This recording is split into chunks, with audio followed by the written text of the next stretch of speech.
أشهد أن محمد رسول الله۔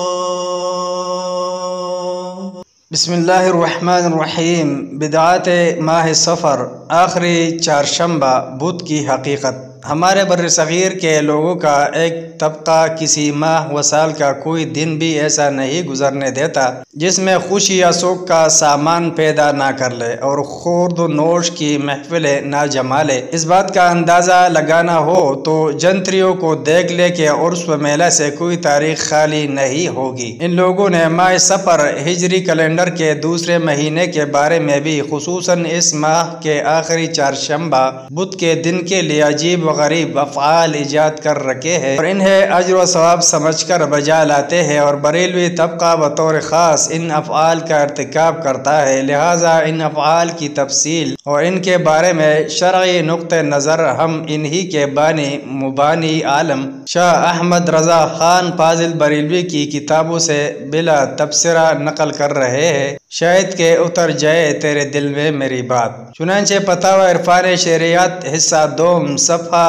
42-43 پر مسئلہ 40-41 کے تحت ابو المساکین ضیاء الدین متوطن پیلی بھیت کا استفتاء اور موصوف کا جواب یوں درج ہے: علماء دین متین وارثان حضور سید المرسلین صلی اللہ علیہ وسلم کا مسائل ذیل میں کیا ارشاد ہے؟ ماہ سفر کے آخری چہارشنبہ کی نسبت جو یہ مشہور ہے کہ سید عالم صلی اللہ علیہ وسلم نے اس میں غسل صحت فرمایا، اس بنا پر تمام ہندوستانی و پاکستانی مسلمان اس دن کو روز عید سمجھتے ہیں اور غسل و اظہار فرحہ و سرور کرتے ہیں۔ شرع مطہرہ میں اس کی کوئی اصل ہے یا نہیں؟ جواب: یہ محض بے اصل ہے۔ اسی طرح مولانا موصوف کی دوسری کتاب احکام شریعت حصہ دوم صفحہ 193-94 پر مبنی ایک سوال و جواب مذکور ہے جو کچھ اس طرح ہے: مسئلہ کیا فرماتے ہیں علماء دین اس امر میں کہ ماہ سفر کے آخری چہارشنبہ بدھ کے متعلق عوام میں مشہور ہے کہ اس روز رسول کریم صلی اللہ علیہ وسلم نے مرض سے صحت پائی تھی،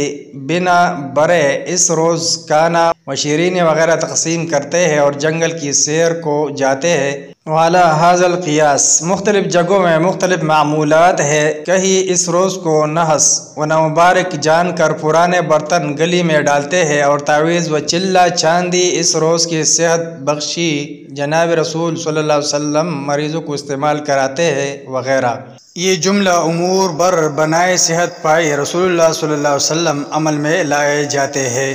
لہٰذا اصل اس کی شرع میں ثابت ہے یا نہیں، اور فاعل و عامل اس کا بر بنائے ثبوت یا عدم ثبوت، مرتکب معصیت ہوگا یا قابل ملامت و تعذیب۔ الجواب: آخری چہارشنبہ بدھ کی کوئی اصل نہیں، نہ اس دن صحت پائی حضور سید عالم صلی اللہ علیہ وسلم کا کوئی ثبوت، بلکہ مرض جس میں وفات ہوئی اس کی ابتدا اسی دن سے بتائی جاتی ہے، اور ایک حدیث شریف مرفوع میں آیا ہے: اس ماہ کا آخری بدھ منحوس دن ہے، اور مروی ہوا کہ ابتدائے ابتلاء سیدنا ایوب علیہ نبینا علیہ الصلوۃ والسلام اسی دن تھی، اور اسے نحس سمجھ کر مٹی کے برتنوں کو توڑ دینا گناہ اور اضاعت مال ہے۔ بہرحال یہ سب باتیں بالکل بے اصل اور بے معنی ہے۔ واللہ سبحانہ وتعالی عالم۔ یہ ہے آخری چہارشنبہ جس کی بابت احمد رضا خان صاحب فاضل بریلوی کا فتویٰ آپ نے سن لیا ہے، جو کسی تشریح یا تبصرے کا محتاج نہیں۔ کیا فاضل بریلوی کے مکتب فکر سے تعلق رکھنے والے حضرات اس فتویٰ کا احترام کرتے ہوئے قوم کو رسومات و بدعات کی دلدل سے نکالنے کی مخلصانہ کوشش فرمائیں گے؟ بقول شاعر: ڈرو اللہ سے، ہوش کرو، مکر و ریا سے کام نہ لو، یا اسلام پہ چلنا سیکھو یا اسلام کا نام نہ لو۔